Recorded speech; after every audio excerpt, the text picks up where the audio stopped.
Yan ang inyong dasal, panalangin nyo sa Poong May Kapal. Ayan, maging ano pa man po ang inyong faith, religion,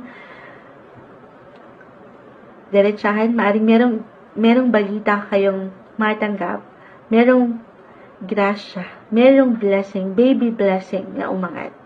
The lovers, may paglalim. Baka ito yung i-celebrate nyo.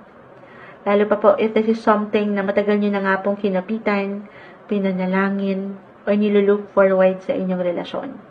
Pero kung wala dito ang inyong isip, pero meron na kayong anak, maaaring bigyan nyo sila ng higit na prioridad this time, ngayong June, or meron kayong extra care para sa inyong mga kids, kumbaga, yung extra, yung TLC, na pwede nyong ialay sa kanila, yung tender, loving, and care. Ayan. So, yung priority lang. Ayan. Sumasang-ayon na naman po ang ilang doggies